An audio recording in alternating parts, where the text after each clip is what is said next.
Hey guys, time for another weekly vlog, and it is unbearably hot and humid right now. And although I am not showing it, I am dying right now. Seriously. I am just so dramatically, uncomfortably dying in this heat and humidity. I am slowly being steamed to death. Yeah, so summer's in full swing. Awesome. And it's a funny thing, today while driving home from work, I saw this car with the license plate from Texas. And I'm thinking, our summers must be like their winters. You know, Texas. What seems like summer for us is probably winter for them. So, they're probably up here for winter vacation. Let's see. Oh yeah, one thought I had this week. You know that saying, sticks and stones may break my bones, but words will never hurt me? Yeah, today that's just BS. Because when you think about it, at the time when during the time when that saying was very popular, I think violence, physical violence, was still had more power than words do today. And today, words causes people to kill themselves. Not physical violence, words. So today, sticks and stones may break my bones, but words will never hurt me, needs to be updated. So I think words will kill me, but sticks and stones will only break my bones. I think that should be the new expression, right? It's more updated, and it definitely reflects the time. Because words have way more power now than they did back then. I don't know when that expression came out. So, that was my thought. Also, I blame parents for that. So, but anyway, yeah, I don't want to speak for too long because, again, I am being steamed to death here. And while I do have an air conditioner sitting right there behind the camera, I don't want to turn it on. One, because it's loud. Two, because it's going to drain, well, it's not like we're on a battery or anything, but it is going to rack up the electricity bills. So, yeah, I want to hold out for as long as possible. Once things get so unbearable that I am seconds from blacking out, because that will happen, that's when I'll turn it on. Bedroom, on the other hand, turn it on before going to bed, and hopefully hope that the room is cool enough. Oh, bloody hell, I hate it when it's hot and humid. Hate having my clothes stick to me, especially my underwear. You probably did not need to know that. Nice, so anyway, time for this week's reading from William Shakespeare's Star Wars. Yes, I know William Shakespeare never really wrote the Star Wars, but it's in the Shakespearean style. So give me a break. Okay, so Act 2, Scene 2. Inside the Kenobi inside the Kenobi homestead. Enter Obi-Wan Kenobi, Luke Skywalker, C-3PO, and R2-D2. And I am just going to ignore those cards this week. Luke. Nay, thou art sure misled. O wise one, for my father hath not fought in any wars. Full many evenings as I lay abed, such tales I heard of him I never knew. A navigator on a freighter ship, which carried fragrant spices hence to Yan, my father was. He kneweth naught of wars. Obi-Wan. So hath thine uncle told thee. Marry, he did not agree with aught thy father told of his philosophy and brave ideals. Thine uncle, tethered to the land, did not believe thy father should become involved in matters of the stars and empires. Nay, aside, what shall I of the father tell the child? If gentle Luke knew all that's known to me, I'll warrant he'd not understand the rhyme and reason for my words.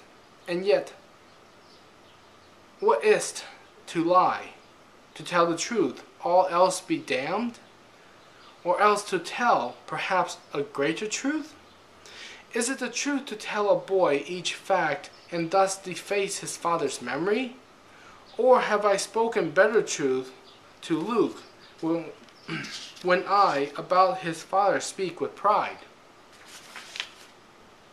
Aye, every child deserves a champion. Luke. Hast thou done battle in the Clone Wars? Obi-Wan.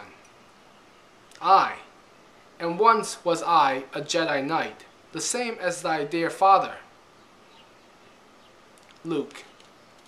Oh, how tears well up within me for the loss of that dear man whom never I did know, nor do, nor will.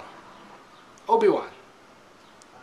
I tell thee truly, mongst the pilots he was ever the greatest in the galaxy. He also was a cunning warrior, and to the last was he a dear, dear friend. Aside. And now to play upon his natural sense of self-importance, so to draw him near to thoughts of Jedi training for himself. To Luke. I hear thou art a pilot skilled as well. This calleth to my mind a gift I have for thee. Thy father hath desired that thou shouldst have this weapon when thou wert of age. Thine uncle, though, would none of it, so feared he that thou might adjoin with Obi-Wan upon a fool's crusade or devil's task, just as thy father hath when he was young. That was a very, very long sentence. C-3PO. Dear sir, if thou dost need me not, I shall shut down upon the present moment here. Obi-Wan, aside. Why speaketh he here when 'tis my time to speak? These droids of protocol are ever uncouth, of etiquette they know but little, troth. Luke. Pray tell, what is't? Obi-Wan. Thy father's lightsaber. It is the weapon of a Jedi Knight. If thou in thine own hand could hold a son, then thou wouldst know the power of this tool. Not merely random, neither awkward like a blaster. Nay, the lightsaber maintains a noble elegance, a Jedi's pride. 'Tis something for a civilized new age. Chorus. Now holdeth Luke the weapon in his hand, and with a switch the flame bursts in blue. The noble light Luke's reverence doth command. That instant was a Jedi born anew. Obi-Wan, aside. Now doth the Force begin to work in him. To Luke. For many generations, Jedi were the gaunterers of justice, peace, and good within the old republic. Ere the dark times came, and ere the empire gan to reign. Luke. How hath my father died? Obi-Wan, aside. Oh, question apt! The story whole I'll not reveal to him, yet may he one day understand my drift, that from a certain point of view, it may be said my answer is the honest truth. To Luke.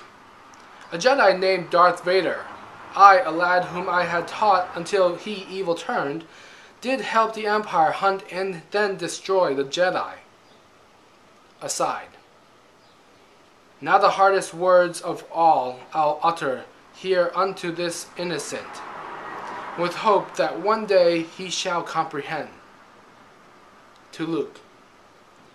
He hath thy father murdered and betrayed, and now are Jedi nearly all extinct. Young Vader was seduced and taken by the dark side of the Force. Luke. The Force? Obi-Wan. The Force. The Force doth give a Jedi all his power, and 'tis a field of energy that doth surround and penetrate and bind all things together, here within our galaxy. R2-D2. Aside. In hearing this wise man, I had almost my errand quite forgot. Now to my work. To Obi-Wan. Beep, meep, meep, squawk, beep, wee, squawk, whistle, meep. Obi-Wan. And now, my little friend, shall I attempt to find out whence thou came, and to discern the reason wherefore thou hast left thy home for lands unknown, a mission to pursue. Luke. He hath a message played. Obi-Wan. Thus have I found. Enter Princess Leia, in beam projected by R2-D2. Leia. Dear General Kenobi, many years ago thou served my noble father in the Clone Wars. Now he beggeth thee to come again and aid him in his struggle with the Empire. Sadly may I not be there with thee in person my request to give. My ship of late hath fallen under siege, and thus my mission, bringing thee unto my cherished planet Alderaan, hath failed. Yet have I deep within the memory banks of this brave R2 unit stored the plans most vital for Rebellion's victory. My father can retrieve the plans therein, but I must ask of thee to take the droid and bring him unto Alderaan with care. The desperate hour is now upon us. Please, I beg thee, sir. Oh, help me, Obi-Wan Kenobi. Help. Thou art mine only hope. Exit Princess Leia from beam. Chorus. The message ends. Then doth a silence fall. While Obi-Wan his duty contemplates, young Luke considers whether fate doth call. Aye, in this moment destiny awaits. Obi-Wan, aside. The boy doth hear and hath the taste of fire new burning in his ears.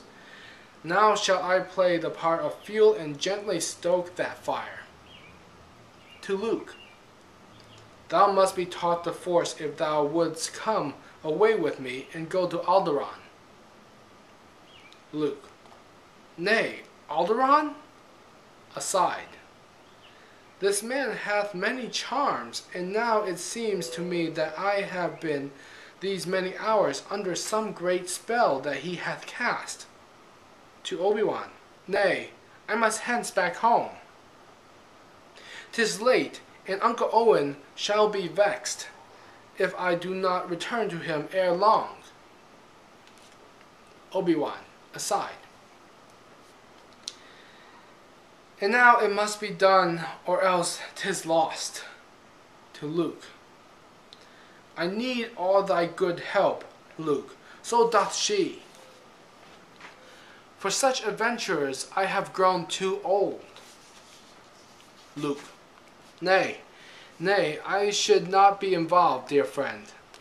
Much work there is to be completed yet, and as the seers say true, a crop without its harvester is like a dewback sans its rider.